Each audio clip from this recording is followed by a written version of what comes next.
The ship Agamemnon, one of the regular cargo passenger liners of the space Airbus system, slows as it enters a temporary orbit around K-47, a dry, tectonically unstable planet with no colonial potential. It has one distinguishing feature, however: a convenient transition corridor.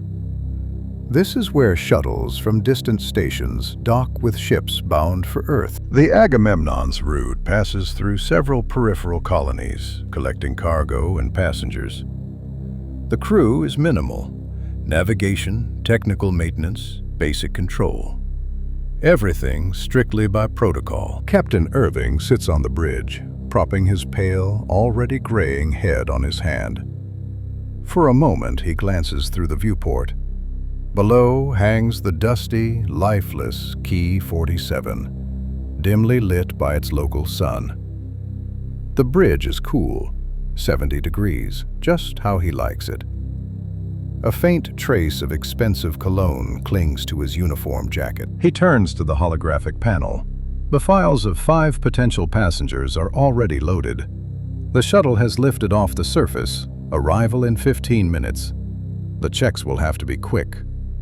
Normally, this is handled by Transit Security Officer Lawrence, but earlier that morning, the connection flickered. "Captain," the voice sounded hoarse. "Module A failed morning calibration." A pause. "I meant to deal with it later, but it looks like I'm out for a while." Irving exhales slowly. Perfect. Transit records everything: logs, markers, passage footage. At the destination port, auditors will review the recording, and they won't be analyzing the passengers, but the procedure. Why did one module fail? Who was responsible? Who made the call? Poor Lawrence picked up a nasty infection on Callisto. Held on as long as he could, but today he went down. Irving rolls his neck. He returns to the panel and skims the documents, flagging key details: dates of birth, home colonies, professions, purpose of travel to Earth. All 5 list either colonial birth or return after extended service. Everything looks plausible. One file holds his gaze longer than it should. Not because of alarm, more because of a lack of markers. Empty fields, minimal explanations, not a single supplementary file. Irving notes it and moves on. His lips tighten. Formally, he has the authority to conduct the inspection himself. But if one of the passengers is a 6th sensor, they won't sense the device. They'll sense the human, his attention, his calculated tension.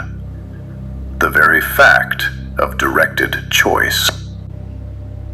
The instructions provide alternatives: Navigation Control Officer, Senior Shift Technician, Sector Security Duty Officer. Irving runs through them and discards each one. He pauses a moment longer on the final option, then closes the list. Layla Moore has nothing to do with security, but her position as senior medical nurse allows her to be formally involved in a screening. Irving selects this option.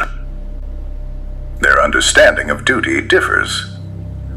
Ideological disagreements have flared between them more than once. 6th sensors, code designation 6X, could detect lies, intentions, suppressed emotions. Legal 6Xs were valued by weight and platinum.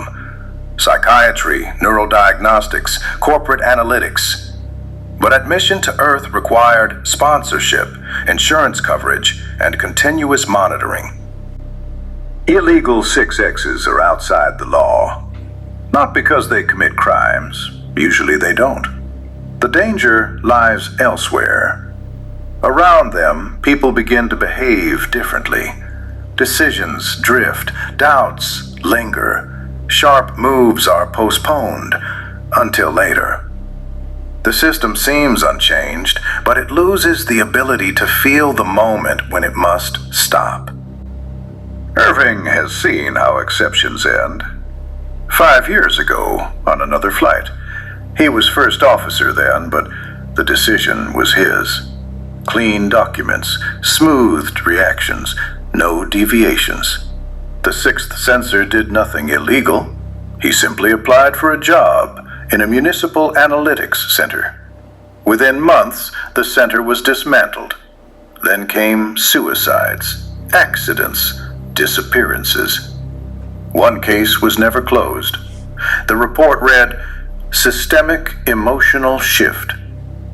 Since then, Irving does not allow himself to imagine a carrier of such an effect aboard his ship. Layla believes something else. When the captain says illegals, it triggers not a thought but a sensation in her, like phantom pain where nothing remains. 3 years ago, before her assignment to the Agamemnon, Layla was on duty in an orbital clinic on Rhea. They brought in a boy after a failed neurosurgery. He was unconscious. The equipment functioned normally. Hours passed. No change. The mother sat in the corridor staring at the wall, not crying, just repeating the same name again and again. At night, someone whispered, "There's one, no license." He arrived after shift change, didn't introduce himself, asked no questions, didn't touch the boy, didn't activate anything new.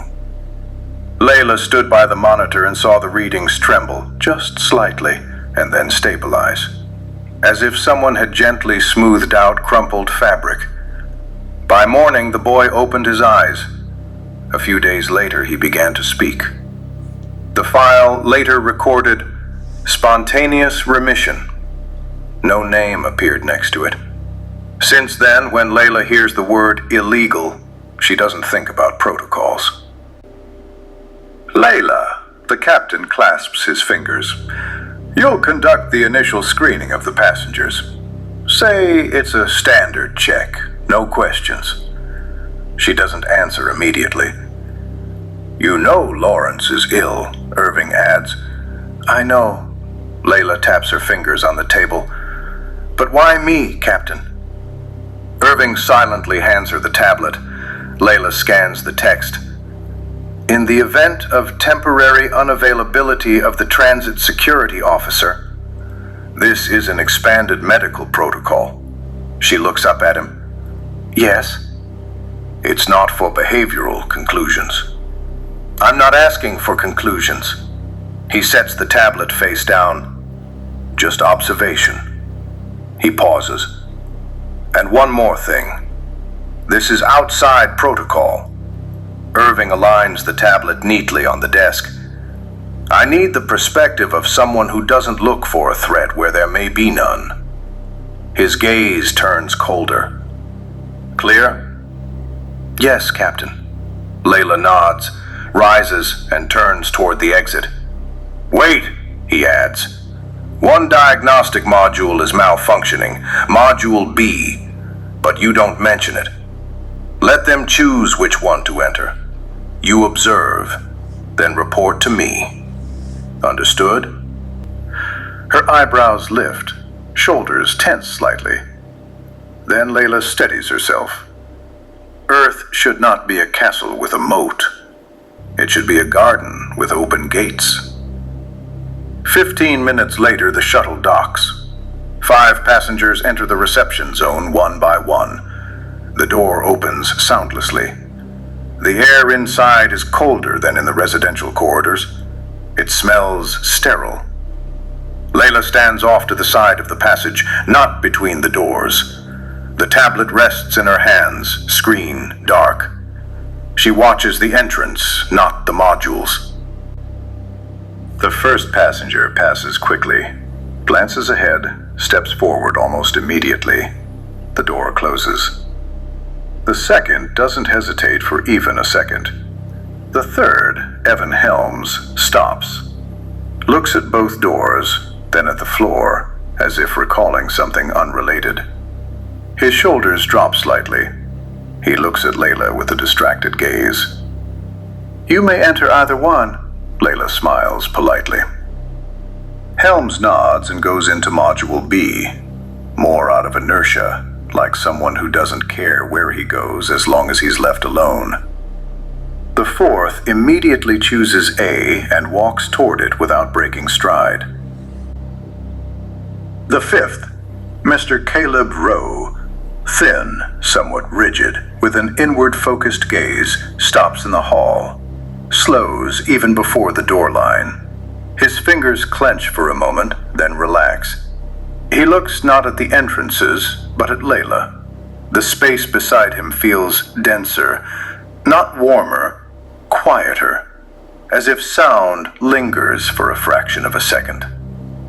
Standard screening, Layla's smile remains courteous. You may choose either module. She makes no gesture, doesn't shift her body, lets the pause happen. Rose smiles. The smile appears too early, like an answer to a question not yet asked. Her inhalation comes shorter than usual. Layla notes it and immediately evens her breathing. Rowe turns and enters Module B. The door closes. Layla remains standing, looking not at the door, but at the space between the modules. When he exits, he asks, "Where to now?" "Please wait in the hall. You'll be called shortly." Attractive flickers through her mind. Later, the captain calls in each passenger in turn until it's Mr. Rowe's turn. "I'm sorry." Irving looks through the viewport where Key 47 hangs motionless. "Further travel to Earth is not possible. You're returning to the orbital station." Mr. Rowe tenses instantly. "There's really nothing that can be done?" Irving answers formally, almost evenly. "We considered extended transit clearance. The grounds are insufficient. The decision is final." Rowe looks at the captain as if searching for a crack for the next move, and finds none. Slowly he nods. "Thank you for trying." Irving says nothing. After the door closes, the captain stares at the tablet for several seconds without activating it. The decision lies neatly there, like a dead insect on a glass table. Later, Lila catches up with the captain in the corridor and positions herself so he has to stop.